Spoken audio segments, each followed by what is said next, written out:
Goedemorgen allemaal.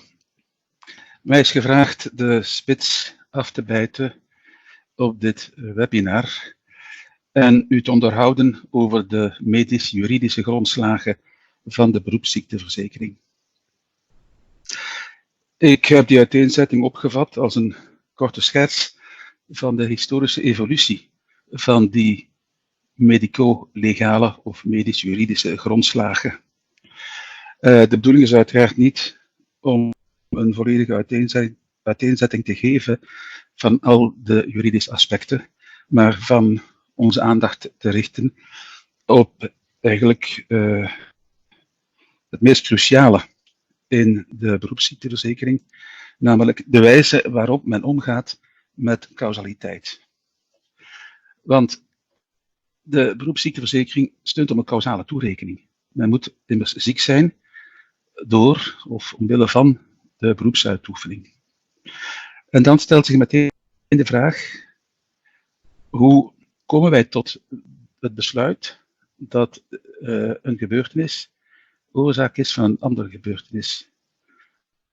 Waarop steunt ons idee, of hoe vormen wij ons idee van de causaliteit? Want begrijp het wel, de werkelijkheid zoals die buiten ons bestaat, daar hebben wij eigenlijk geen rechtstreekse toegang toe. Dat is een onderwerp dat de filosofie al heel lang bezighoudt. Ook de psychologie en eigenlijk alle wetenschappers. En mensen van grote naam, grote filosofen zoals David Hume en Immanuel Kant, hebben daar heel belangrijke dingen over geschreven. Op dit ogenblik is er zowat overeenstemming over het feit dat wij op een indirecte manier kennis krijgen van de omgeving rondom ons, via onze zintuigen. En dat die zintuigelijke toevoer op een of andere manier in onze hersenen, door de werking van ons verstand, een idee opwekt, of een ervaring opwekt. En dan rijst de vraag, hebben wij maar één manier ons op de causaliteit voor te stellen? En eigenlijk is dat antwoord negatief. Er zijn tenminste 3 manieren waarop wij ons het causaal verband kunnen voorstellen. Het meest basale, en hetgeen we gemeen hebben met ontwikkelde diersoorten, is een rechtstreeks zintuigelijk waargenomen mechanische veroorzaak. Het idee dus dat lichamen die met elkaar in contact komen, elkaar in beweging kunnen brengen, elkaar kunnen vervormen. En deze ervaring voltrekt zich op zulk een basaal niveau dat wij zelfs niet kunnen ontsnappen aan de indruk dat wanneer de ene biljartbal tegen de andere botst, dat de beweging van de ene de oorzaak is van de beweging van de andere. Zelfs als we daar afbeeldingen van zien, of filmpjes van zien waarin er van de rechtstreekse veroorzaking geen sprake is, dan nog is dat dus een zeer indrukwekkende ervaring van oorzakelijk verband. De mens heeft andere methodes of andere modellen ontwikkeld. En eentje dat ook alomtegenwoordig is en dat vooral aanhangers heeft in het recht, is de voorstelling van het causaal verband als een tegenfeitelijke voorwaardelijke uitspraak. En dat is een logische relatie die inhoudt, indien A niet was gebeurd, dan was B niet gebeurd. Dat is een karakteristiek van het oorzakelijk verband.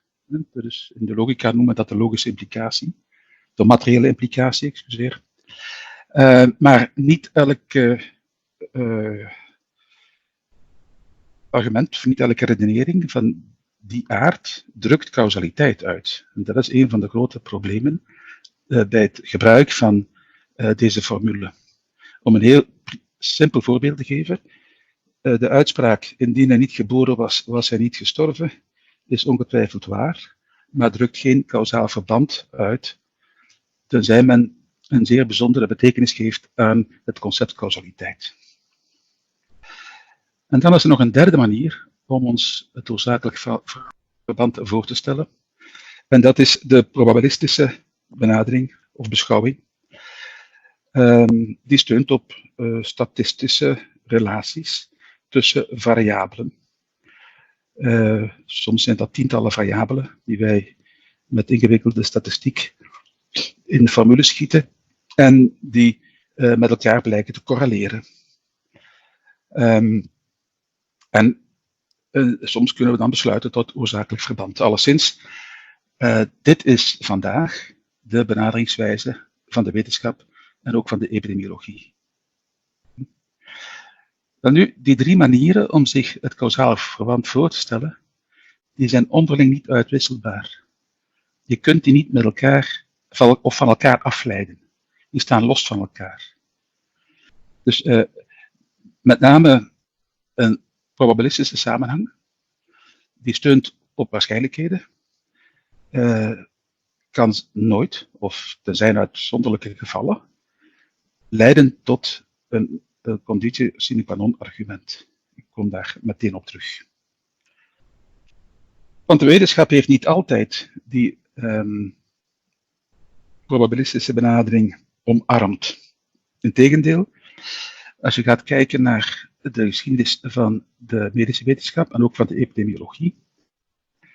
De epidemiologie heeft een hoge vlucht genomen met de infectieziekten. En we gaan meteen naar de 19e eeuw. Koch ontdekt de tuberkelbacil en Koch poneert een aantal opvattingen over medische causaliteit. En hij zegt, je mag slechts van een kausaal verband spreken als je te maken hebt met een pathogeen dat slechts 1 ziekte veroorzaakt. En als de ziekte niet voorkomt zonder dat pathogeen. Dat is veroorzaking. En natuurlijk, de bacteriën zijn daarvan het beste voorbeeld. Een ander voorbeeld zijn intoxicaties. In die gevallen heb je een bepaald agent nodig om de ziekte te zien verschijnen. Je kunt geen loodintoxicatie ontwikkelen als je geen lood in je lichaam hebt gekregen. En hetzelfde geldt voor een kwikintoxicatie. En je kunt geen tuberculose ontwikkelen als je de tuberkelbacil niet in je lijf hebt gekregen. Dat heeft lang geduurd. Het heeft lang geduurd voor men daar afstand van genomen heeft. En we moeten wachten tot halverwege de 20e eeuw om beweging te zien. In de jaren 50, de jaren 60 komt het epidemiologisch onderzoek op gang in verband met de effecten van het roken. Meer bepaald op het ontstaan van longkanker. En wat resulteert uit die onderzoeken? De vaststelling dat roken niet alleen longkanker veroorzaakt, maar ook andere aandoeningen, zoals hart- en vaatziekten. Dus in strijd met alleszins dat eerste postulaat van Koch. Maar ook de vaststelling dat die ziekten niet alleen bij rokers voorkomen, maar ook bij niet-rokers. En dat is in strijd dus met het tweede postulaat. En het heeft lang geduurd voordat men in de medische wetenschap, en ook daarbuiten, aanvaard heeft dat er zoiets kan bestaan als een statistisch verband dat wijst op causaliteit, zonder dat dit statistische verband betekent dat het geldig is in elk individueel geval dat zich aan de onderzoeker presenteert. En dat heeft er onder meer toe geleid dat bijvoorbeeld de tabaksindustrie en de asbestindustrie tot halverwege en zelfs nog een eind verder in de 20e eeuw betwist hebben dat tabaksrook en asbest oorzaak zijn van bijvoorbeeld longkanker. Want zij konden zich niet schikken naar dat statistische model. Zij bleven verwijzen naar het model van Koch. Maar die statistische benadering heeft één beperking. Zelfs al kun je met heel grote zekerheid aantonen dat asbest longkanker veroorzaakt, je kunt daar niet uit afleiden dat bij iemand die asbest blootstelling heeft gehad, longkanker zal ontstaan. En je mag er ook niet uit afleiden dat bij iemand die aan asbest blootgesteld is en die longkanker ontwikkelt, dat die longkanker ook veroorzaakt is door asbest. Dus je mag niet van dat statistische model naar het conditio sine qua non model overstappen. Hoe zit het nu met onze beroepsziekteverzekering? In 1927 komt de eerste beroepsziektewet in België tot stand en die steunt op het systeem van de dubbele lijst. Er is een lijst van beroepsziekten die voor vergoedingen in aanmerking komen. En er is een lijst van ondernemingen en bedrijfstakken die blootstellen aan het risico van de ziekte. Dus wie werkt in die ondernemingen en die bedrijfstakken die daar genoemd worden en wie de ziekte heeft die daarmee overeenstemt, die heeft recht op vergoedingen. En in 1927 is men nog volledig in de ban van de specifieke ziekten, de monocausale pathologieën. Alleen de gevallen waarin de medische diagnose met zekerheid kan worden vastgesteld en waarvan de oorzakelijke diagnose weinig moeilijkheden biedt, worden door dit ontwerp beoogd. En de 3 eerste ziekten op de historische beroepsziektelijst waren loodintoxicatie, kwikintoxicatie en miltvuur. Het is duidelijk, je kunt geen loodintoxicatie hebben zonder een loodblootstelling te hebben gehad. Je kunt geen kwikintoxicatie hebben zonder kwik. En je kunt geen miltvuur ontwikkelen zonder de miltvuurbacil. Monocausale opvattingen over de pathologie. En dan komt er in 1963 een nieuwe beroepsziektewet. Noteer 1963. Bradford Hill heeft zijn artikel nog niet gepubliceerd. En het grootste deel van de medische wereld is nog in de ban van de monocausaliteit. En wat is de grote vernieuwing in de beroepsziektewet van 1963? Men verlaat het systeem van de dubbele lijst. Men heeft nog altijd een lijst van beroepsziekten, maar men vraagt niet meer dwingend dat iemand werkt in beroepen of in bedrijfstakken die bekend staan als blootstellend aan het risico. Nee, men vraagt een bewijs van de ziekte uit de lijst en een bewijs van de blootstelling aan het beroepsrisico. Dus die veralgemening houdt in dus dat men afstapte van de verplichting om een tewerkstelling aan te tonen in een omgeving die erkend werd als ziekteverwekkend. Men moest het bewijs leveren van de blootstelling aan het beroepsrisico. Maar dat begrip blootstelling aan het beroepsrisico wordt in de wet niet gedefinieerd.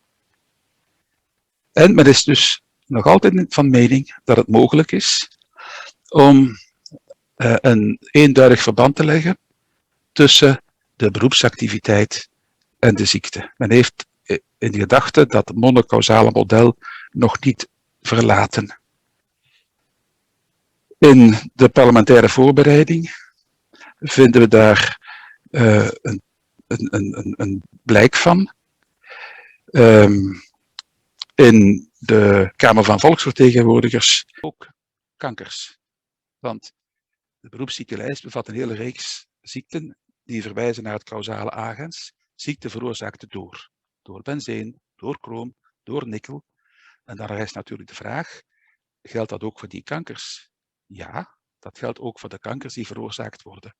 Maar daar hebben we te maken, dat weten we allemaal, met multicausaliteit. Er is daar geen sprake meer van die unieke causale band tussen het agens en de ziekte. In 1990 is er dan nog een tweede systeem bijgekomen, naast het lijstsysteem, het OOP-systeem. Dus ook ziekten die niet op de lijst staan, kunnen in aanmerking komen als het oorzakelijk verband wordt bewezen met de beroepsuitoefening. Ook dan moet er nog steeds een blootstelling aan het beroepsrisico worden aangetoond. Gaandeweg liet zich wel de behoefte voelen aan een definitie van het beroepsrisico. En in 1994 is er een eerste definitie in de wet verschenen. In 2006 is die verfijnd en die luidt nu als volgt.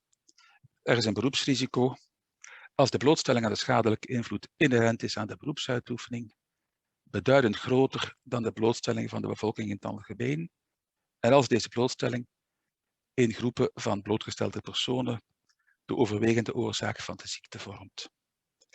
Deze introductie was noodzakelijk, omdat in ons land een aantal rechtbanken zeer ver gingen en bij wijze van spreken zegden: het volstaat dat iemand enkele weken met de vrachtwagen heeft gereden om de lumbale artrose die zich 20 jaar later bij hem manifesteert een beroepsziekte te noemen.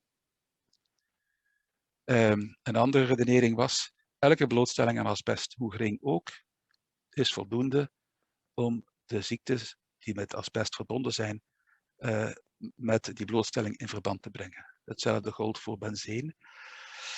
Er was dus een grote behoefte aan criteria. En om die criteria een basis te geven, een wettelijke basis, is ook de wet aangepast. En dan stelt zich de vraag, ja, welke ziekten staan nu eigenlijk in de beroepsziektelijst? We hebben een zeer hybride lijst. In sommige gevallen wordt enkel het kausaal agens vermeld. Beroepsziekte veroorzaakt door een heel aantal chemische en fysische agentia. Maar welke zijn die ziekten?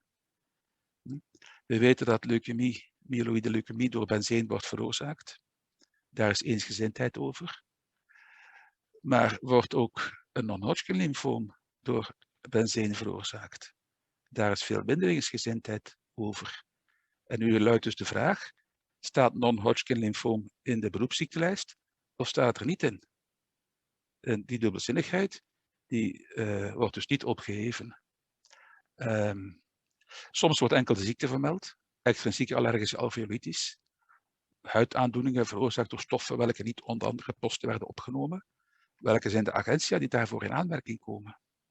En een zeldzame keer, toch meer dan eens, ziet men dus een vermelding van causale agens en de ziekte, zoals bijvoorbeeld longkanker veroorzaakt door asbest, of hypoacusie of doofheid ten gevolge van lawaai. Maar als men het daar zo zegt, longkanker veroorzaakt door asbest, dan wekt men de indruk dat wij in staat zijn vast te stellen welke longkankers door asbest zijn veroorzaakt. En dit is ook hoe dat juristen, denk ik, dat begrijpen. Als wij verklaren deze persoon heeft de longkanker veroorzaakt door asbest, dan denkt de buitenwereld dat wij het bewijs hebben geleverd dat die longkanker effectief door asbest werd veroorzaakt.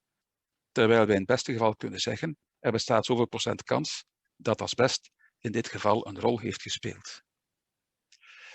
En dat is de spanning tussen het medische en het juridische causaliteitsdenken.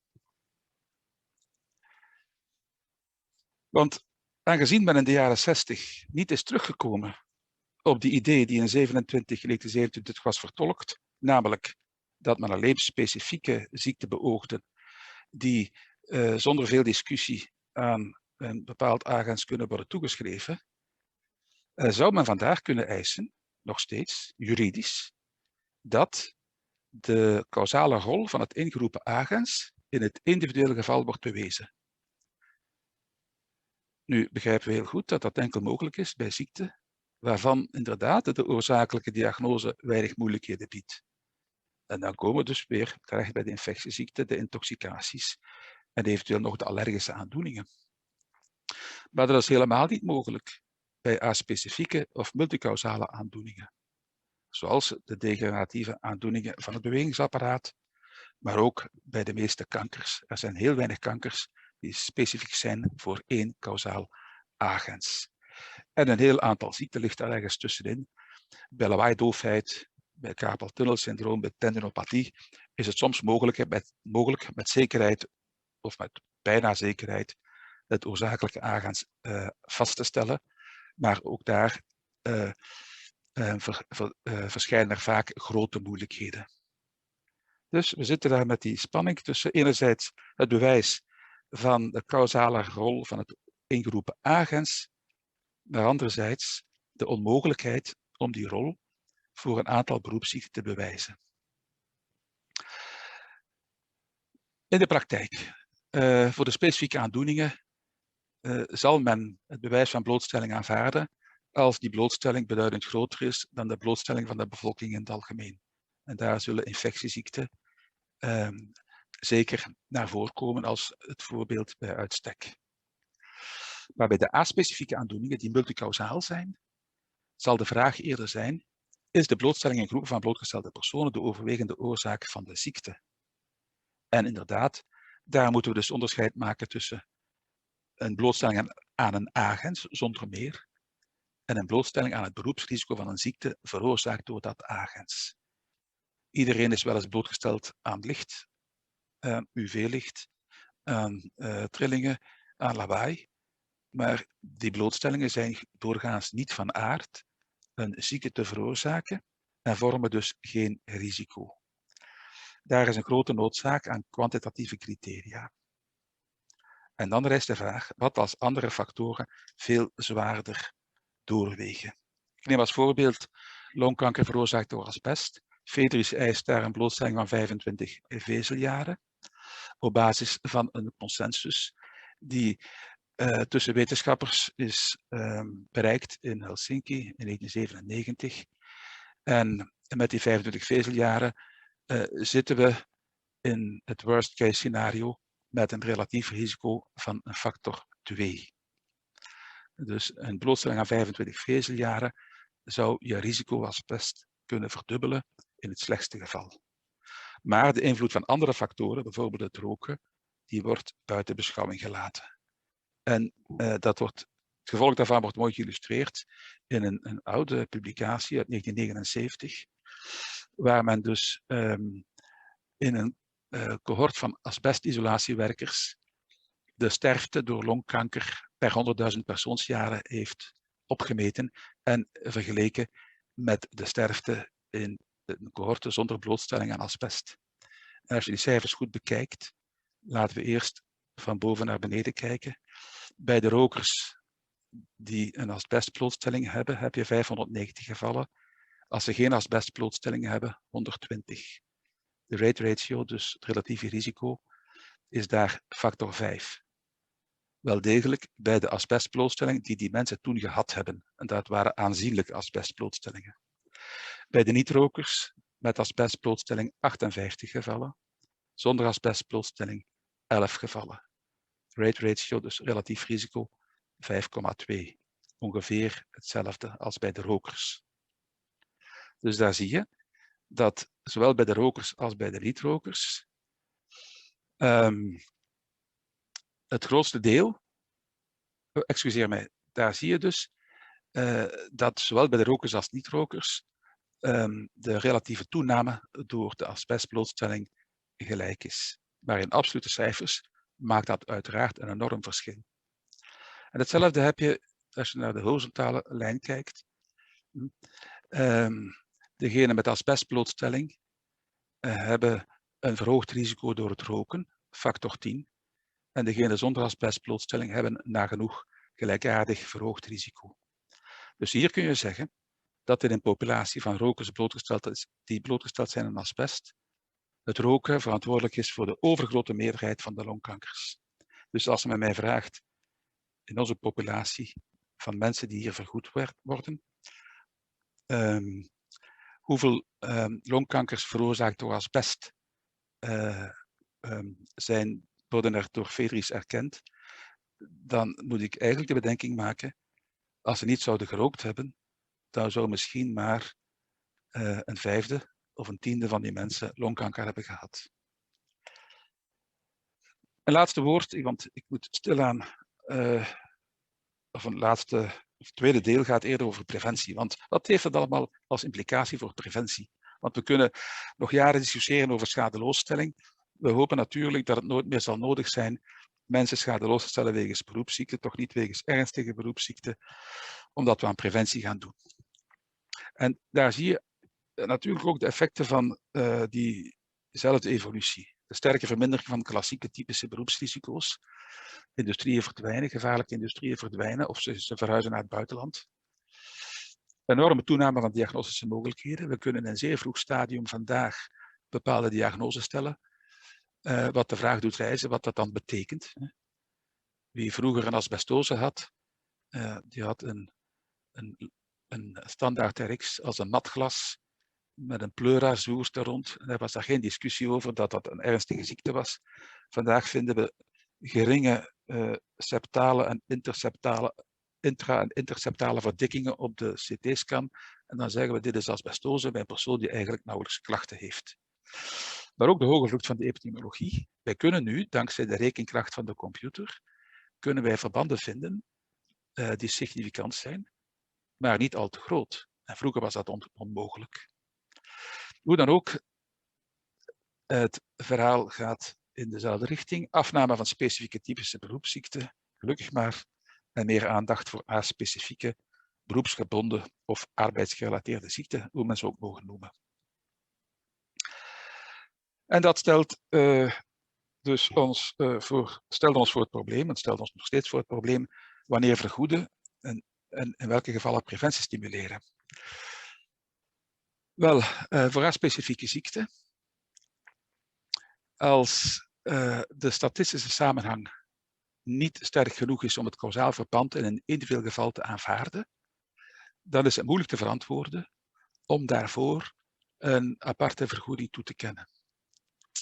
Dus zelfs als men weet dat rugklachten bij verzorgenden, bij verpleegkundigen in de geriatrie bijvoorbeeld, 50% vaker voorkomen dan in de gemiddelde bevolking. Stel dat dat bij 10% voorkomt in de gemiddelde bevolking en bij 15% in die populatie van verpleegkundigen, dan heb je een relatief risico van 1,5. Bij de rugleiders in de blootgestelde populatie is 2 op de gevallen ook te verwachten zonder de blootstelling. En slechts 1 geval, statistisch, kan worden toegeschreven aan de blootstelling. Moeilijk om in die gevallen te gaan zeggen, we gaan ze allemaal vergoeden. Wil dat zeggen dat preventie nutteloos is? Nee, want als je van die 15 gevallen er 15 het ruglijden kunt besparen, dan heb je heel nuttig werk gedaan. Hetzelfde geldt voor kankers, ook als het relatief risico veel kleiner is. En dat kun je gemakkelijk illustreren met dit cijfervoorbeeld. Dit is een voorbeeld van een zeer specifieke ziekte die niet voorkomt bij de niet blootgestelde. De dromenziekte voor de verzekeraar. Je kunt de ziekte alleen maar hebben als je bent blootgesteld. Daar zijn ook niet veel voorbeelden van te geven, behalve de infectieziekte. Maar hier is het al wat minder uitgesproken. De niet blootgestelden hebben daar zie je toch al 2 gevallen. Bij de blootgestelde 10 gevallen. Daar kun je mee rekenen. Relatief risico is 5, attributieve fractie is 80%. Goed, zeg je. Laten we die gevallen bij de blootgestelde toch maar allemaal beschouwen als een beroepsziekte. Ook als de kans, ook als 2 op 10 van die gevallen waarschijnlijk niet aan het beroep te wijten zijn. En hier komen we in een ander verhaal. Kijk naar de relatieve risicomaten. 2 gevallen bij de niet blootgestelde, 3 bij de blootgestelde. Relatief risico 1,5, attributieve fractie 33%. En nu een ziekte met een zeer hoge prevalentie, of een zeer hoge incidentie, dezelfde relatieve risicomaten en dezelfde attributieve fractie. Dit zijn de rugleiders, bij wijze van spreken, en de vorige, dat waren de kankers, bij wijze van spreken. In die gevallen is het nog altijd nuttig om aan preventie te doen. Ook als de schadeloosstelling niet voldoende kan worden gegrond op grond van de statistische causale samenhangen. Vandaar dat dus Federis, het Fonds voor Beroepsziekten destijds, besloten heeft tot een tweesporenbeleid. Schadeloosstelling voorbehouden voor gevallen die met een grote waarschijnlijkheid aan het beroep kunnen worden toegeschreven, om een voldoende specificiteit te hebben. En daarvoor heb je strikte criteria nodig, vooral met betrekking tot de risicoblootstelling. En preventie, dan gericht op een bredere doelgroep. En dat is ook uit te leggen. Je moet de preventie niet richten op een heel smalle populatie, want dan is ze niet effectief. Je moet ze richten op een brede populatie als je effectieve resultaten wil hebben. En dat is nu het leuke aan preventie. Als ik 15 mensen zou hebben met rugglijden zonder preventie, en ik heb er slechts 10 met rugglijden dankzij mijn preventieve maatregelen, dan hoef ik niet te weten wie degenen zijn die de ziekte zouden gehad hebben, mochten er geen preventieve maatregelen genomen zijn. Dat hoef ik niet te weten en ik zal het ook nooit weten. Maar bij de schadeloosstelling wil ik het wel weten, wie de ziekte niet zou gehad hebben zonder de blootstelling. Dit heeft dan geleid dus tot het project Lage Rugpijn, met daarna dus de lage rugpijn als de eerste arbeidsgerelateerde ziekte. Ik geef u dat ter lectuur, maar ik druk erop dat hier in de wet een nieuw risicoconcept is ingeschreven, dat niet hetzelfde is als dat van de beroepsziekte. In artikel 32 tweede lid, hier in artikel 62 bis, wordt een verband gelegd tussen de arbeidsgerelateerde ziekte, dat veel minder dwingend en veel minder stringent is. Dus zoals ik zei, er is nu lage rugpijn op de lijst van de arbeidsgerelateerde ziekte. Het is de eerste. En er loopt een proefproject met burn-out. Hoe zit het met bijvoorbeeld de vaccinaties, om een ander voorbeeld te nemen van het preventiebeleid? Daar steunt het beleid van Fedris op een artikel uit de beroepsziektewet dat zegt dat wanneer de kosten voor schadeloosstelling kunnen verminderd worden, geheel of gedeeltelijk, dan kan het beheerscomité beslissen een preventieve actie ten laste te nemen. En daar zie je dat het risicoconcept nog altijd hetzelfde is, dat van de schadeloosstelling. En dat is een bron van spanning, want ook een geringe risicostijging, en zeker bij ernstige infectieziekten, kan een preventieve maatregel verantwoorden. Dat is de vraag, mag Fedris dat betalen? Of moeten we ook voor de vaccinaties ons risicoconcept aanpassen? Donc je vais vous parler aujourd'hui du burn-out. Et donc l'idée de ma présentation, c'est de mettre en lien en fait les différents stades du burn-out tels qu'on les a mis en évidence avec le type de prévention primaire, secondaire et tertiaire qui semble voilà, le plus approprié en fonction de l'état de la personne. Alors, voilà. Ok, donc voilà, le burn-out a été défini pour la première fois, je pense, dans les années 70. Donc, on est aujourd'hui pratiquement avec 50 années de recul par rapport à cette problématique du burn-out. Alors, en 2017, 2018, 2019, on a encore beaucoup de publications qui concernent la définition du burn-out. Donc, il y a encore un débat aujourd'hui autour de la définition du burn-out. Alors, soit on la considère comme un état, soit on la considère comme un processus plutôt. Hein. Donc, on considère le syndrome du burn-out comme un processus plutôt que comme un état. Alors, assez récemment, pour reprendre une définition plutôt sur la symptomatologie, la KUL a pas mal travaillé sur cette définition du burn-out. Hein. Je pense notamment à mes collègues Hans de Witt, Stéphie Dessart et Wilmar Schauffely. Et donc, cette définition, je la trouve intéressante parce qu'ils ont ajouté une dimension importante du burn-out. Donc, au-delà de la dimension de l'épuisement et de la perte de fonctionnement émotionnel, ils ont aussi mis en évidence la perte de fonctionnement cognitif dans la symptomatologie du burn-out. Et quatrième dimension importante du burn-out et centrale du burn-out, c'est cette idée de distanciation mentale par rapport au travail. Donc, on a 4 dimensions principales. Les auteurs ont aussi mis en évidence des dimensions secondaires du burn-out. Hein, donc, souvent, peuvent apparaître à côté des symptômes principaux une humeur dépressive, un stress psychologique et des plaintes psychosomatiques. Donc, voilà. Donc, récemment, c'est vrai qu'on a essayé de redéfinir les dimensions du burn-out. Donc, c'est un apport important. De notre côté, on a travaillé entre chercheurs et en collaboration notamment avec la clinique du travail, avec le docteur Pierre Firquet et son équipe à Liège. On a fait une revue de littérature plutôt qualitative, plutôt ancrée dans une grille de lecture qui est plutôt relative à la psychodynamique du travail. Et on a mis en évidence un certain nombre de stades du burn-out, stades qu'il nous semble important de pouvoir identifier quand une personne dans une séance de clinique du travail va nous relater sa souffrance au travail. Alors, vous allez voir, je vais les détailler un tout petit peu, puis je passerai à l'articulation avec la prévention.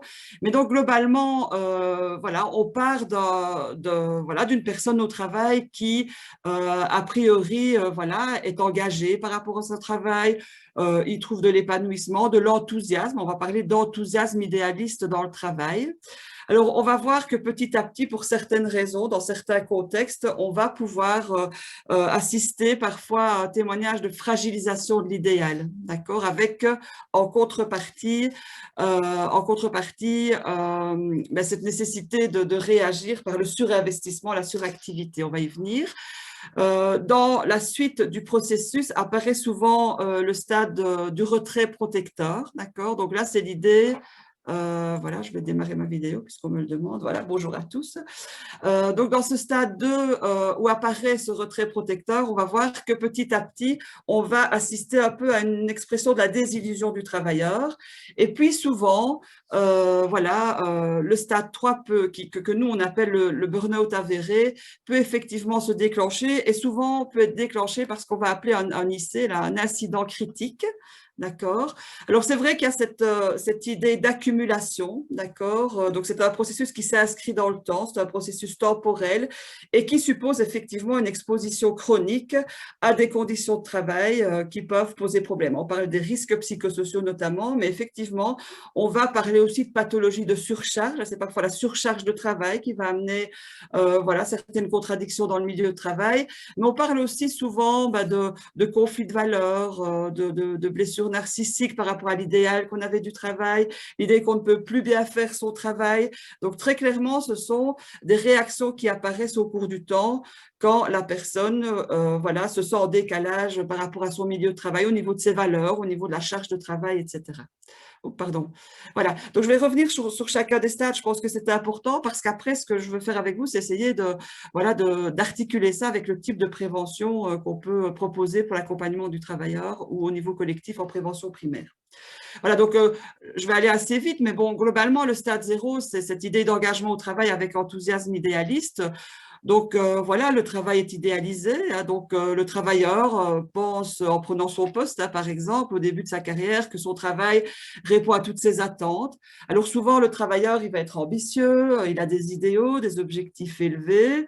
Très généralement, c'est quelqu'un qui va être performant dans son travail, qui sera autonome, qui aura des bons contacts avec ses collègues. Et alors, c'est quelqu'un qui va s'identifier à son organisation et qui va voilà, s'identifier dans son travail, s'y investir, et ça va lui procurer beaucoup d'énergie. Alors, on pourrait espérer que tout le monde que tous nos travailleurs soient dans cette situation-là, bien évidemment. Alors, pourquoi à un moment donné, voilà, on pourrait imaginer que effectivement le travailleur ne réagissent plus de la même manière. Donc, on constate le stade 1 qui a parfois, dans certains cas, une fragilisation de cet idéal du travail. Alors, très souvent, ça va commencer par des contradictions qui vont être constatées dans l'environnement professionnel par le travailleur. Je pense à des objectifs irréalisables pour des commerciaux en termes de chiffres à atteindre. Je pense à des conflits de valeurs quand on a envie, en tant que professionnel dans le secteur de l'aide, de passer du temps avec des patients, des usagers, et qu'effectivement, l'organisation du travail ne nous le permet pas. Donc, ce sont des exemples où on va constater en tant que travailleur des contradictions par rapport à son idéal de travail, avec un peu un sentiment d'angoisse de perdre cet idéal de travail, hein, la crainte de devoir travailler par nécessité et plus par intérêt. Petit à petit, c'est vrai le travailleur va un peu douter de son efficacité au travail, va remettre en doute la valeur du travail. Très souvent, il va percevoir un peu une inertie, une difficulté à faire un peu évoluer la situation dans son environnement de travail. Et donc, petit à petit, la question du sens du travail va se poser. Il y a aussi souvent cette difficulté de percevoir un peu la reconnaissance, le respect de la part des autres. Alors, comment le travailleur va réagir par rapport à ces contradictions qu'il va constater dans son environnement professionnel? Très souvent, le travailleur va rentrer parfois dans une phase d'hyperactivité ou en tout cas dans un surinvestissement, avec un rythme de travail qui va être excessif presque jusqu'à effectivement provoquer un certain épuisement. Ok, donc c'est vraiment cette idée de fragilisation de l'idéal, où face à des contradictions qui sont un peu en porte-à-faux par rapport à son idéal, on va petit à petit perdre le sens du travail et effectivement essayer d'y réagir en se surinvestissant au travail, en étant plutôt dans l'hyperactivité. Alors, si effectivement le travailleur ne trouve pas voilà, de répondant dans son entreprise pour essayer de remettre en cause un peu la manière de fonctionner, par exemple, petit à petit apparaît ce stade du retrait protecteur. Donc, le travailleur va être déçu, il va remettre en question le travail comme voie d'épanouissement, il va rejeter les valeurs associées au travail, voilà, et petit à petit, il va ressentir la nécessité de se protéger en fait contre la perte de l'idéal, et donc il va mettre en place un système de mécanismes de défense, d'accord. Je pense notamment à la distanciation mentale dont j'ai parlé dans l'introduction, et très souvent les premiers signes cliniques vont apparaître, hein, un peu une forme d'irritabilité, de l'impatience, des troubles somatiques aussi. Et on observe alors très souvent une modification des attitudes et des comportements du travailleur, et notamment en termes d'isolement ou de cynisme, par exemple.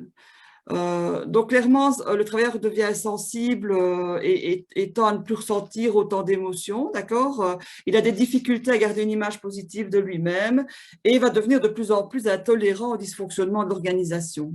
Alors on commence à voir ce qu'on appelle un peu l'absentéisme de fréquence, où le travailleur va s'absenter régulièrement avec chaque fois plus de difficultés de s'adapter quand il revient au travail. Alors à ce moment-là aussi, comme on obtient un peu, enfin, on assiste un peu à ces premiers signes cliniques, à cette déception va aussi entacher la sphère privée en général. Voilà, donc le mal-être au travail va contaminer la sphère privée. Alors, le dernier stade qu'on décrit, c'est ce qu'on va appeler aussi le burn-out avéré, hein. Alors, comme je vous le disais, très souvent, il y a un incident critique ou un incident marquant qui va voilà, se produire dans le quotidien du travailleur. Alors, ça peut être un événement marquant ou une parole malheureuse dans l'environnement de travail, un peu la goutte qui fait déborder le vase, hein, comme on dit en français. C'est un travailleur qui va vous dire ce jour-là, alors que je me suis investi pour mon entreprise pendant plus de 25 ans, ce jour-là, on m'a dit on ne te fait pas confiance, par exemple. Donc, c'est une parole un peu malheureuse, mais qui va vraiment voilà, susciter en tout cas une réactivation des affects, pardon. Ça peut être aussi un événement plus personnel en termes de physique, en fait, le corps qui lâche, hein. C'est des personnes qui vont nous dire ce matin-là, j'ai pas pu me lever pour aller au travail. Ce matin-là, sur le trajet, j'étais plus conscient dans ma voiture et je suis passée voilà, au feu rouge en allant au travail. Donc, il y a souvent un incident critique ou un événement marquant qui va faire basculer la personne dans ce qu'on va appeler le burn-out avéré, mais qui est souvent aussi révélateur d'une réactivation des affects et des émotions qui vont prendre le dessus. Alors, à ce moment-là, c'est clair que souvent, l'idéal d'un travail épanouissement s'est éteint complètement, hein. Il y a vraiment un doute qui va s'étendre à toute l'identité du travailleur. Il y a souvent un décalage au niveau du rythme personnel qui est ralenti par rapport à l'exigence de rapidité du milieu de travail. Souvent, on assiste à un sentiment de honte parce qu'on ne sait plus travailler. On a l'impression qu'on est incompris par son entourage, d'accord? Surtout parce que des projets en dehors du travail sont toujours concevables et peu acceptables peut-être pour l'entourage. On ne comprend pas très bien pourquoi la personne qui souvent n'est plus capable de travailler, donc va être en arrêt de travail, peut toujours avoir des activités dans son champ personnel ou privé. Et donc, très souvent aussi, ça nécessite un certain temps pour la personne d'accepter ce qui lui arrive et de prendre conscience de son diagnostic, en fait, de souffrance au travail ou d'épuisement et de burn-out. Voilà. Donc ça, c'est pour un peu le processus temporel qui part finalement d'un idéal voilà, au travail, où on a envie voilà, de se donner, d'être performant voilà, et d'être épanoui dans son travail, jusqu'à des contradictions qui vont pousser au surinvestissement, et puis un peu une phase de déception où on va avoir les premiers signes cliniques, et puis un événement critique qui souvent déclenche un peu une réactivation des affects et effectivement une incapacité de travailler et une désillusion complète par rapport aux valeurs travail qui atteignent l'identité. Alors, ce qui nous a semblé intéressant dans cette perspective-là, c'est d'un peu articuler ces différents stades du burn-out. On s'est posé la question, mais finalement, quand on articule à la prévention primaire, secondaire et tertiaire, que je pense tout le monde connaît ici, est-ce qu'en fonction des stades du burn-out, on peut activer mettre en place plutôt tel type de prévention dans l'entreprise ou dans l'accompagnement des travailleurs. D'accord? Donc, pour rappel, à un niveau primaire, est-ce qu'il y a un stade du burn-out où c'est important de privilégier le niveau primaire, le niveau collectif où on va faire de la prévention des conditions de travail? Est-ce qu'il y a un moment où c'est important d'accompagner le travailleur pour le maintenir dans son travail, ce qu'on va appeler le niveau secondaire du burn-out, hein, qui est un peu sous-jacent au programme FEDRIS, hein, qui est un programme de prévention secondaire du burn-out. Donc, quand la personne est toujours au travail ou s'est absentée depuis peu de temps de son travail. Et puis alors, il y a probablement un accompagnement un peu différencié si effectivement la personne est en arrêt de travail et nécessite d'être accompagnée pour favoriser le retour au travail, ce qu'on appelle le niveau tertiaire.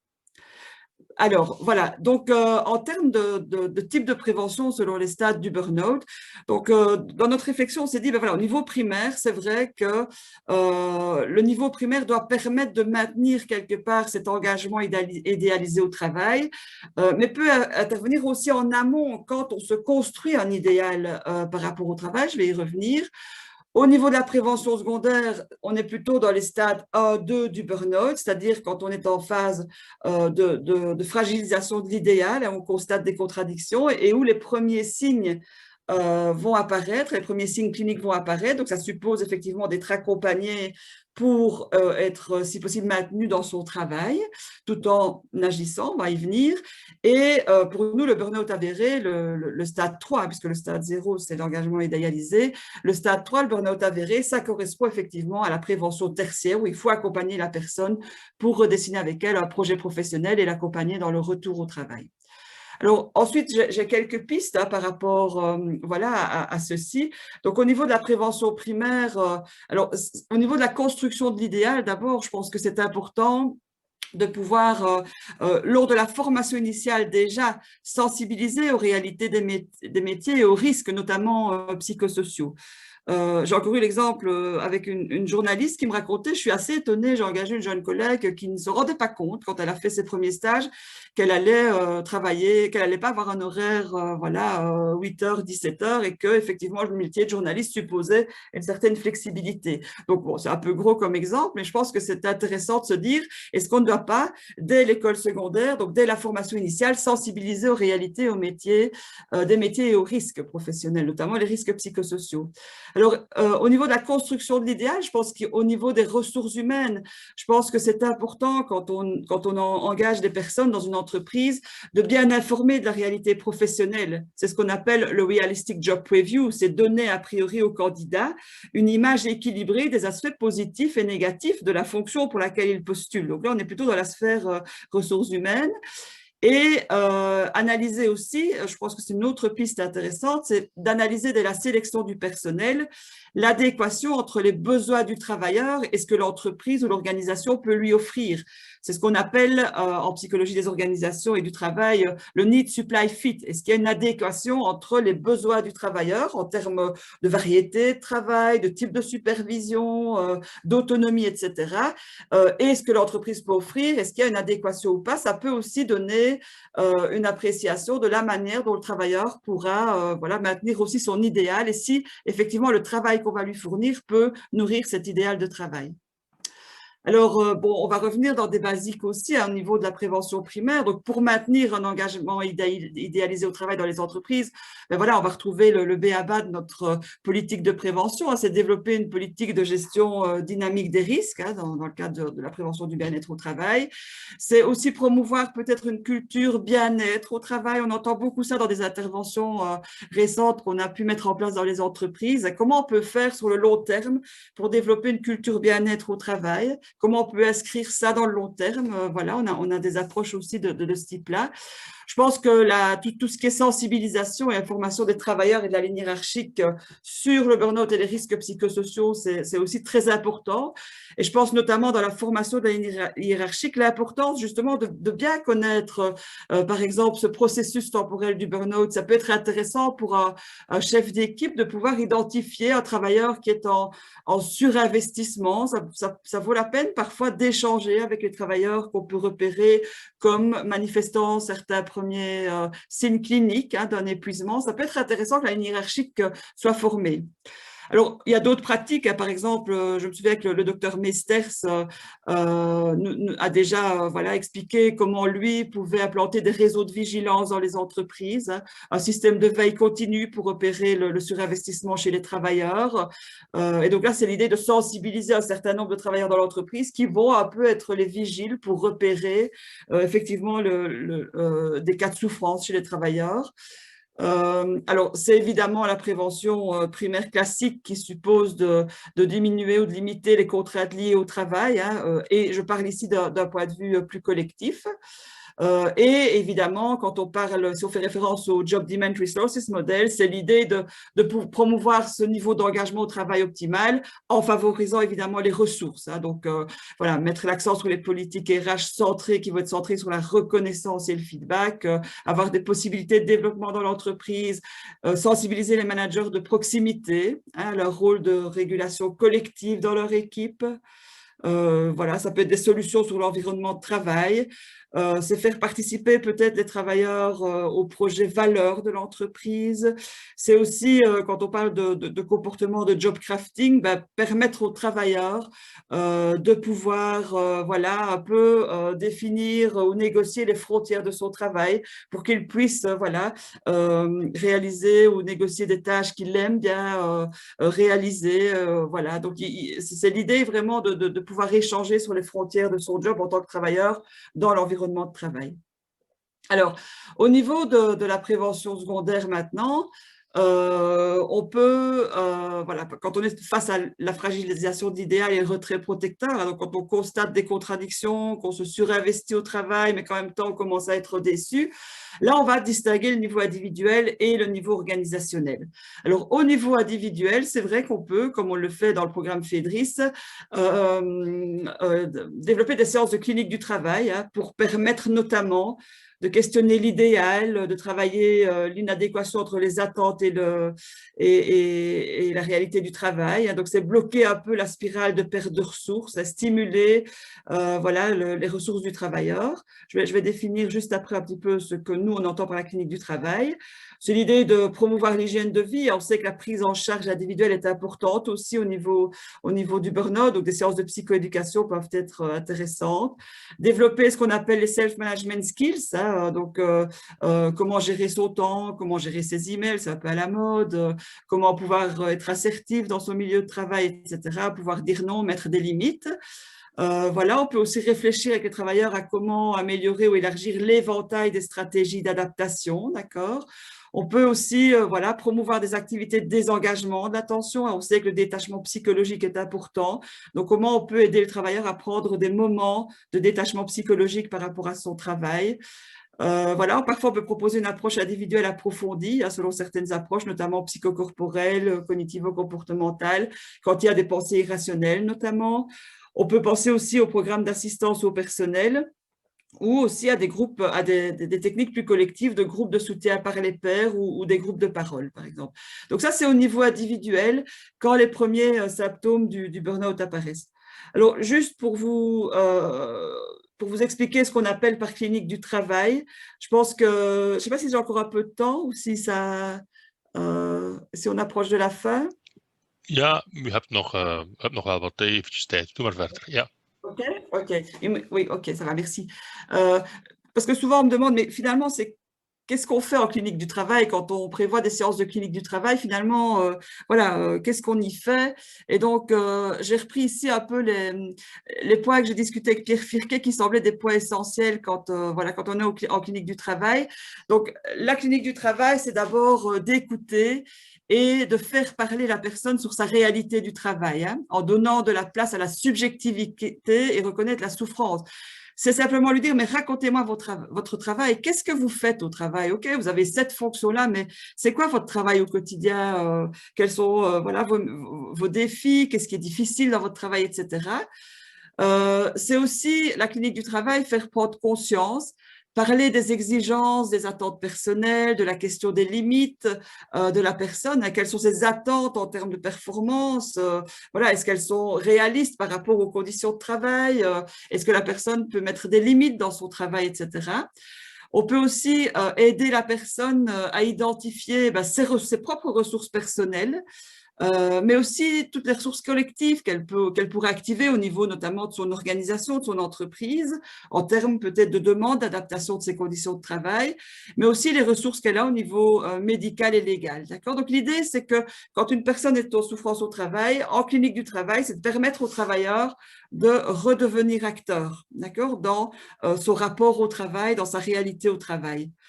Alors, un autre objectif qu'on peut travailler en clinique du travail, c'est de parler du sens du travail dans la vie de l'individu et notamment de travailler sur les attentes de l'individu pour que celle-ci puisse être plus en accord avec la réalité du travail. Donc, je pense qu'aborder la question du sens au travail est vraiment une dimension importante en clinique du travail.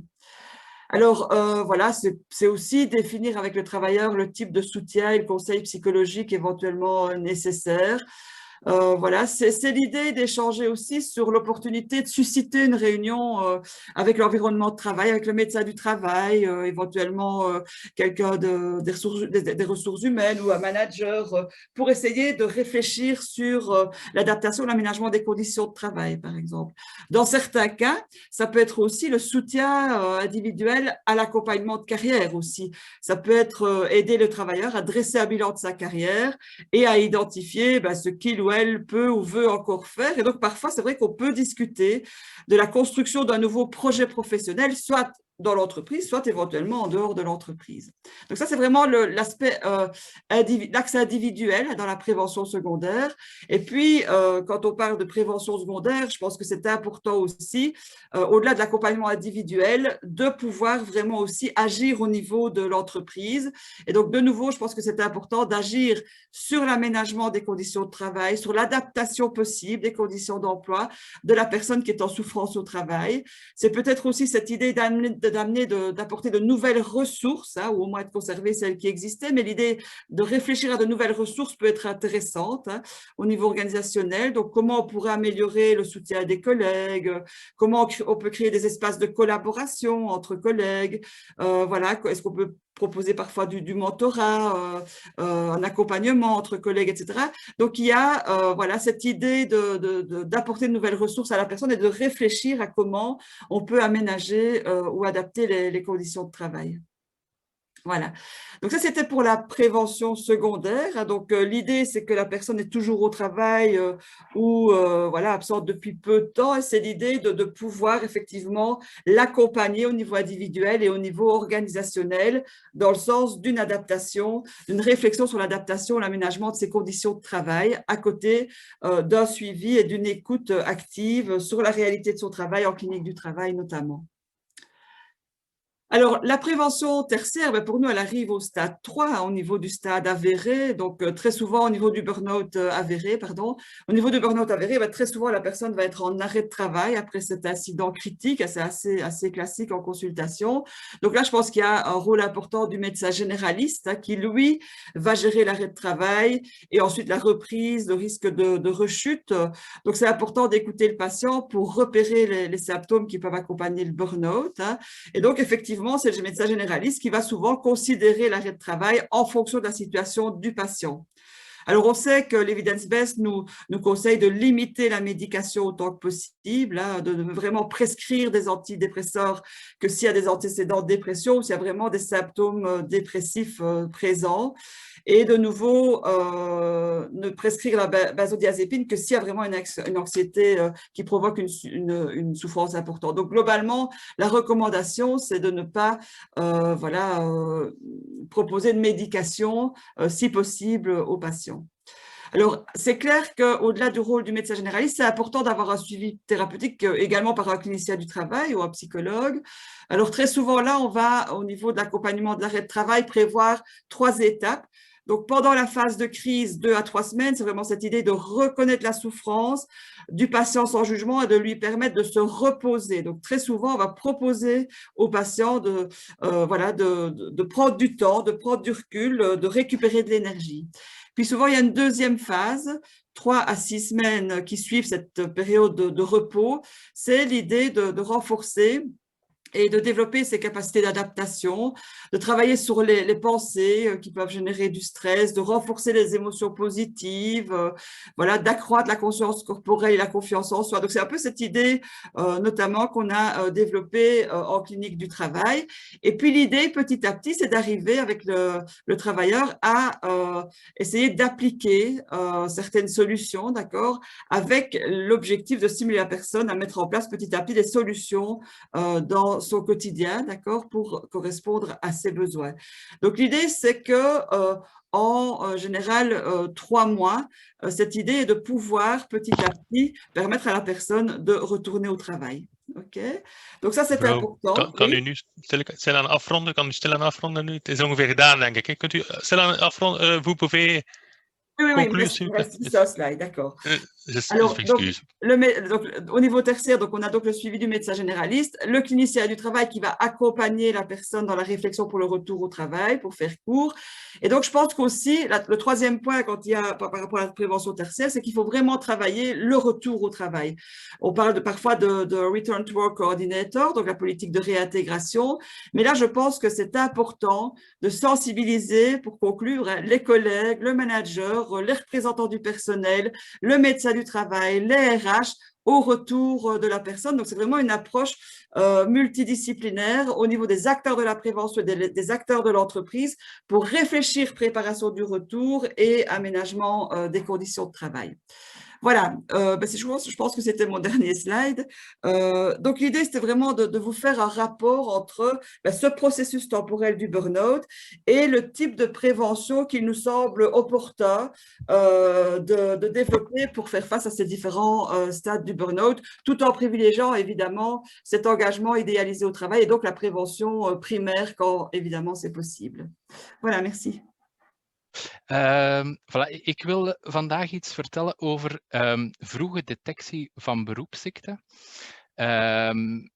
En meer specifiek ga ik vertrekken vanuit een aantal casussen vanop de raadpleging beroepsziekten in het UZ Leuven, dus pneumologische casussen. En ik zou graag met jullie willen kijken wat we daarvan kunnen leren voor de praktijk van de arbeidsarts. En misschien om even te situeren wat ik bedoel met vroege detectie. Vroege detectie is eigenlijk deel, volgens mij, van het gezondheidstoezicht. En gezondheidstoezicht bevindt zich ergens tussen preventie en de eigenlijke diagnostiek van beroepsziekten. Dus ik ga het niet hebben over preventie, omdat ik ervan uitga dat dat al gebeurd is. En gezondheidstoezicht is eigenlijk iets wat we doen als we denken dat er een soort residueel risico is. Als we denken dat we toch niet alles hebben kunnen voorkomen. En vroege detectie gaat vooral over het oppikken van signalen waardoor je een beroepsziekte zou kunnen vermoeden. Dus het gaat niet om de diagnose van een beroepsziekte en zeker niet over de compensatie. Het gaat eigenlijk over hoe kun je signalen en vermoedens oppikken en met welke instrumenten kan dat.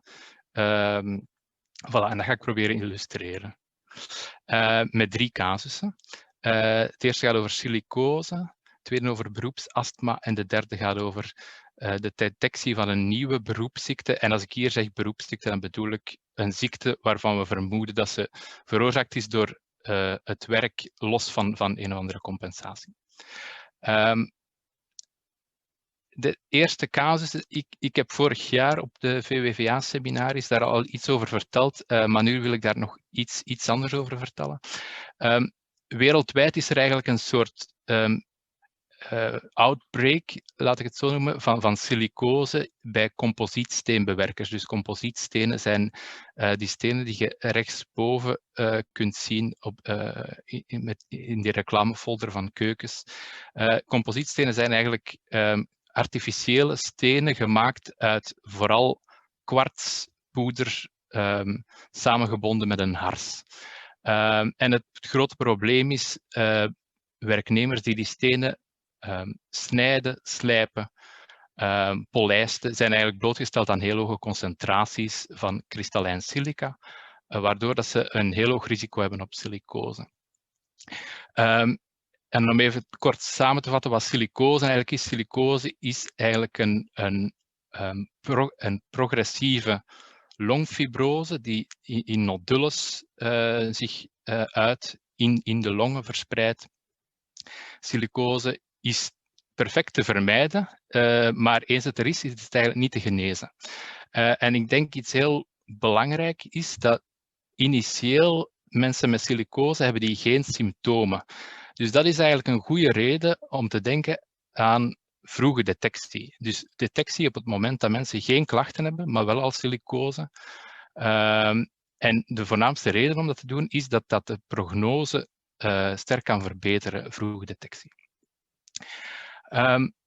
Oké, zo vroege detectie van silicose, hoe zou je dat kunnen doen? Ik heb hier 4 puntjes en ik denk het eerste is misschien vanzelfsprekend, maar het is belangrijk om te weten wat de blootstelling is en hoe hoog dat die blootstelling is. Want zonder blootstelling is er geen silicose.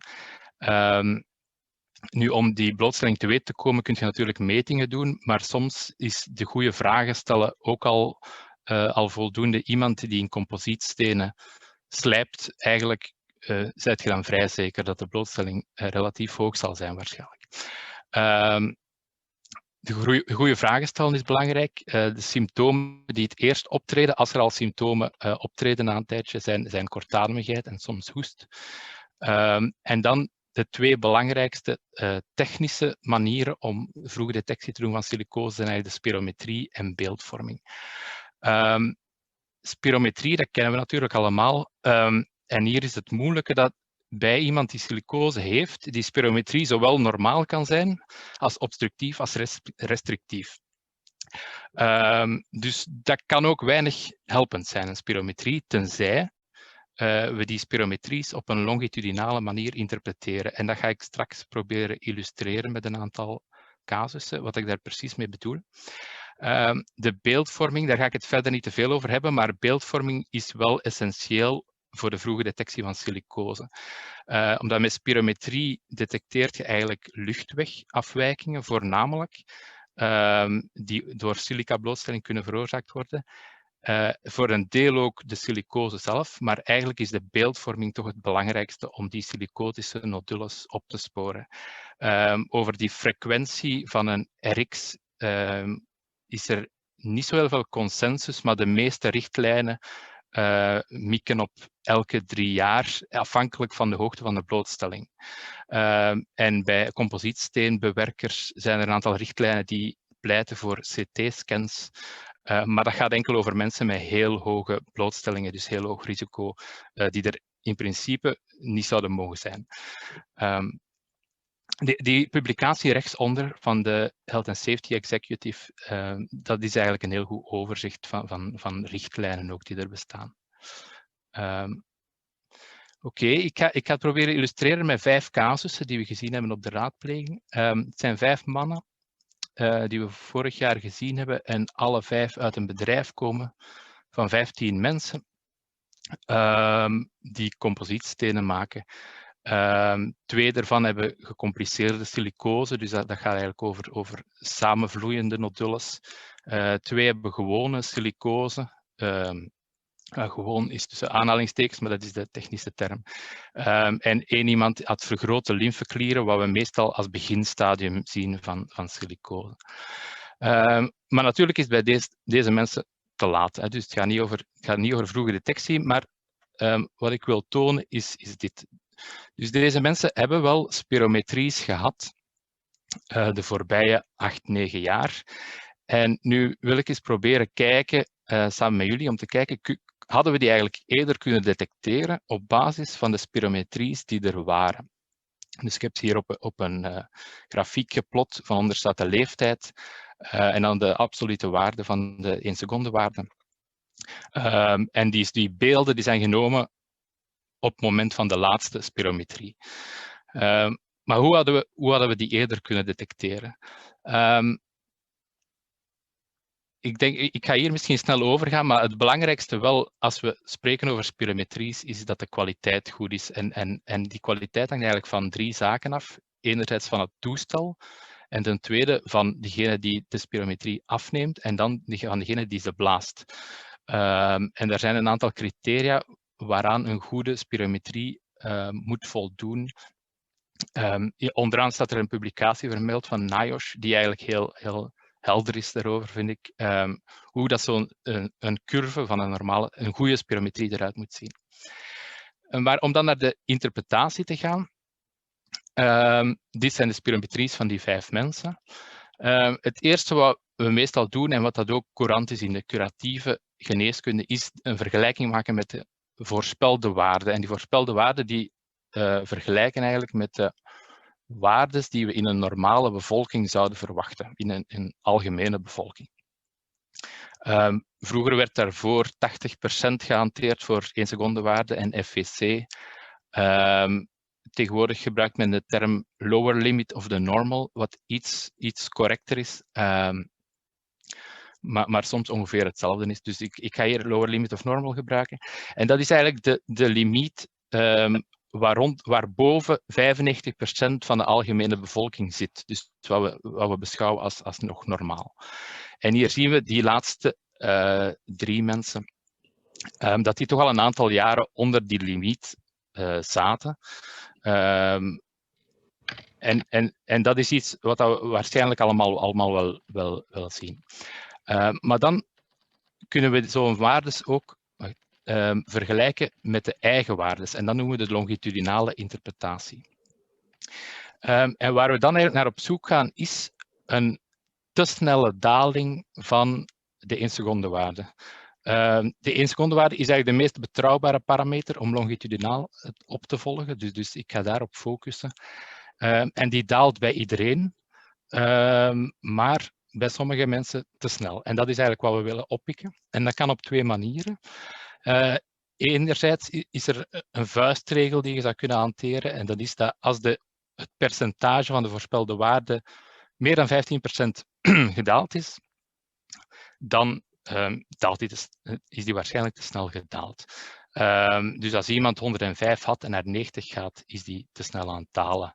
En hier de rode aangekleurde bolletjes, die zijn meer dan 15% gedaald. En zoals je ziet, die nummer 2, die halen we er eigenlijk nog altijd niet uit. Want het probleem is hier, we weten eigenlijk niet wat die baseline 1 seconde waarde is, omdat er geen waardes beschikbaar zijn van de aanwerving. Dus we weten niet precies van hoe ver dat die mensen komen. Omdat ze hier toch al vrij laag starten. Ze starten eigenlijk rond de 90%, wat toch al laag is. Een tweede manier is om te kijken naar de snelheid van daling. En die is normaal gezien 20-30 milliliter per jaar. En eigenlijk zou je kunnen zeggen, als die meer dan 60 is of 90, dat te snel is. En dat doet je eigenlijk dat kan op een simpele manier door het zelf te berekenen. Dat kan door een regressielijn erdoor te trekken. Maar hier zien we toch ook dat die tweede casus eigenlijk te snel daalt. En dat we dit waarschijnlijk al een paar jaar geleden hadden kunnen zien. Nu, daar bestaat een programma voor om dat te doen. Dus om al die interpretaties samen te doen. Dus vergelijken met de voorspelde waarden en vergelijken met de eigen waarden. Dat programma noemt Spirola, dat is gratis te downloaden. Dat is van de NIOSH.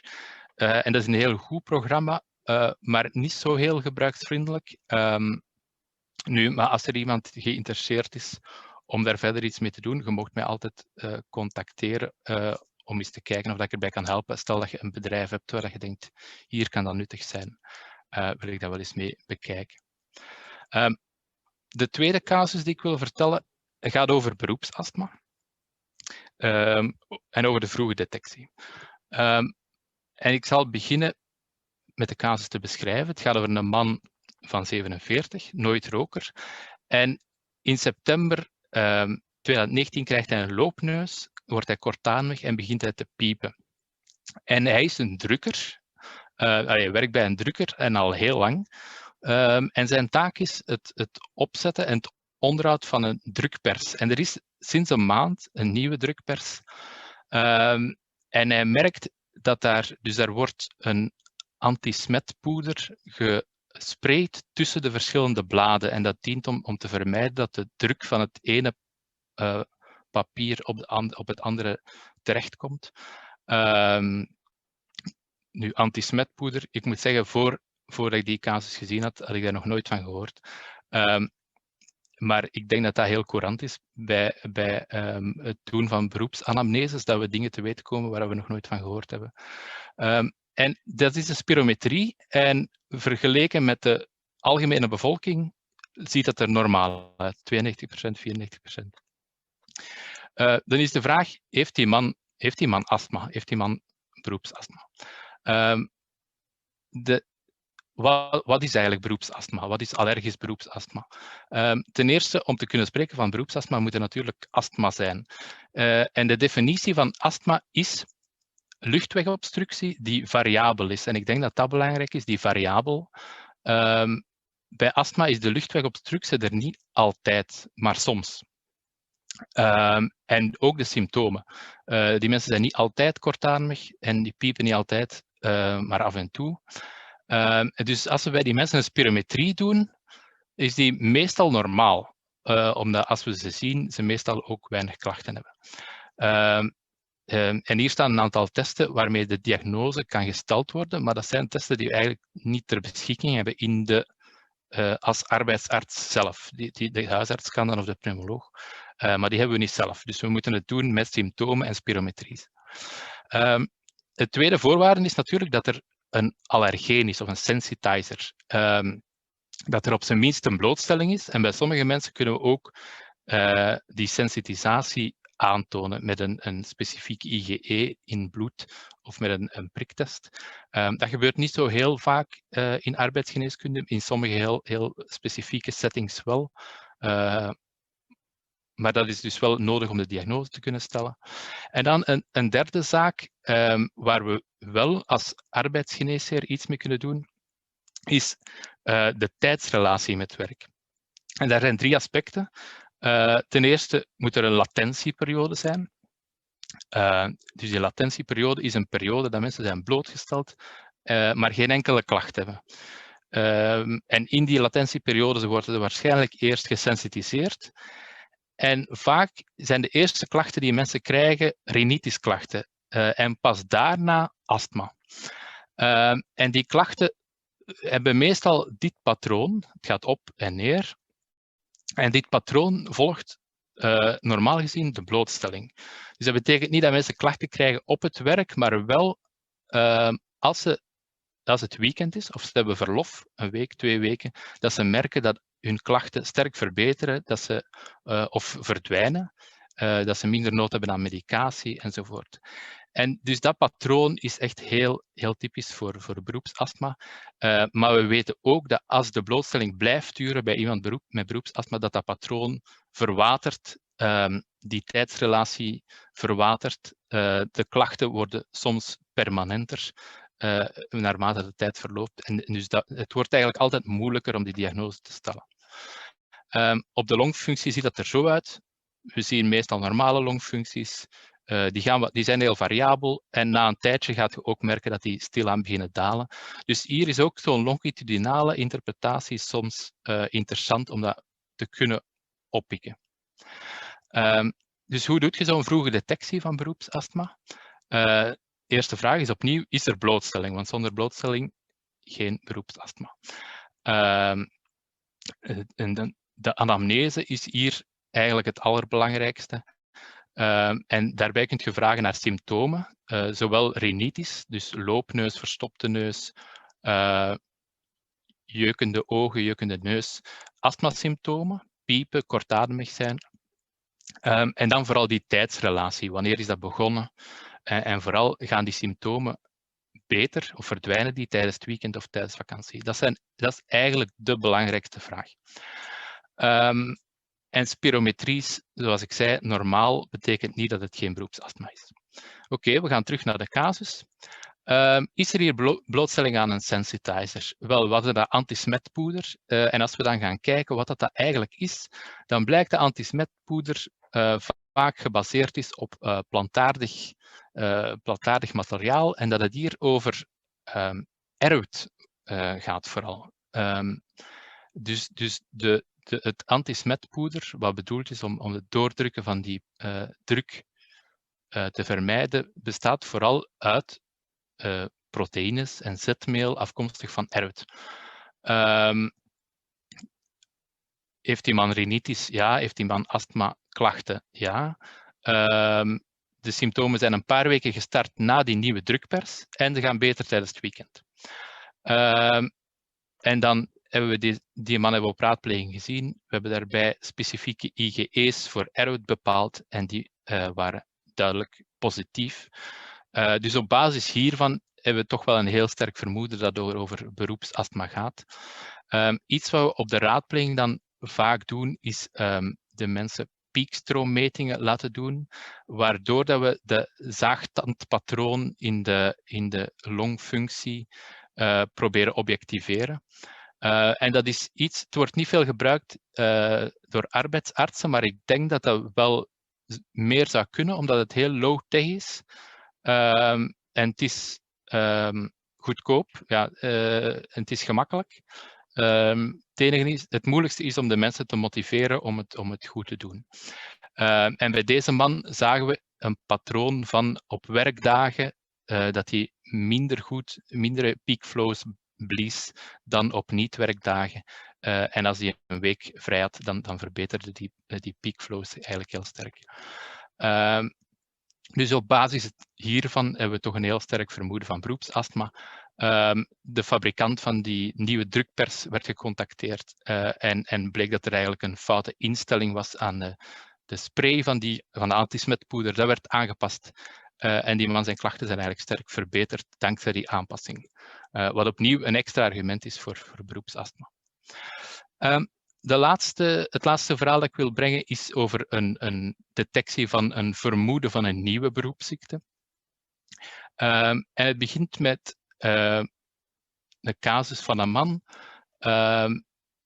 die vrij jong is, minder dan 30 jaar. Hij heeft ooit gerookt, maar verder geen medische problemen. En hij werkt in de productie van lampen. En, onder andere die lampen die hier op het prentje te zien zijn. En hij krijgt een diagnose van sarcoïdose. En op het moment dat hij die diagnose krijgt, zegt hij, ja, dat is nu toch vreemd, want ik heb nog een collega van die 30 anderen, die ook sarcoïdose heeft. Wat dat toch heel bijzonder is, want sarcoïdose is in principe een zeldzame aandoening. Dus we zien die tweede man op de raadpleging. Opnieuw een jonge man die precies hetzelfde werk doet en die een diagnose van sarcoïdose heeft gekregen. Eventjes ingaan op wat is eigenlijk sarcoïdose. Sarcoïdose is nogal een raadselachtige aandoening. En wat we weten is dat er bij die mensen granulomen ontwikkelen. Granulomen zijn eigenlijk opeenhopingen van immuuncellen. Dus een soort heel gelokaliseerde ontsteking. En dat kan in verschillende organen zijn, meestal in de longen, maar het kan ook in andere organen, die waarschijnlijk veroorzaakt is door een mengeling van een genetische vatbaarheid van het immuunsysteem en een blootstelling aan één of meerdere factoren. En uit epidemiologische studies komen deze drie zaken heel vaak terug. En dat zijn metalen, silica opnieuw en organisch stof, schimmels of uitwerpsel van vogels. En eigenlijk is alleen bij beryllium die diagnose op individueel niveau te stellen, omdat we met beryllium een immunologische test kunnen doen waarbij we een overgevoeligheid aan beryllium kunnen aantonen. Maar bij al de rest kunnen we dat niet. Dus het gaat hier eigenlijk over epidemiologische verbanden die moeilijk op het individu zijn toe te passen, maar ze zijn er wel. Dus er lijkt wel een verband te zijn met die blootstellingen.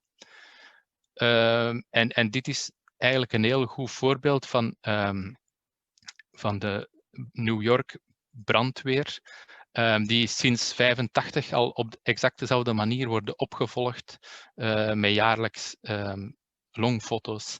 En na 11 september, dus op het moment dat er heel veel stofblootstelling is geweest in de stad, waarbij dat zij ook bij de opruimwerken hebben geholpen, is er een enorme piek geweest van sarcoïdose bij die brandweermensen.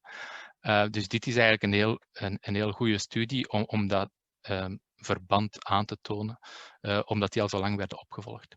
Oké, terug naar onze casussen. Wat deden die mensen precies in die lampenfabriek? Ze maakten... wat dat er hier te zien is eigenlijk een cilinder van glas. Die werd opgewarmd, die werd geknipt en al die processen die genereerden vrij veel stof. Dus rechtsboven op de foto ziet je zo'n wit laagje over al die apparatuur. Dat is het gevolg van stof. En ze zeiden vooral bij het reinigen van die machines dat er heel grote witte stofwolken vrijkwamen. Wat is dat stof? Dat is een speciaal soort glas, fused silica.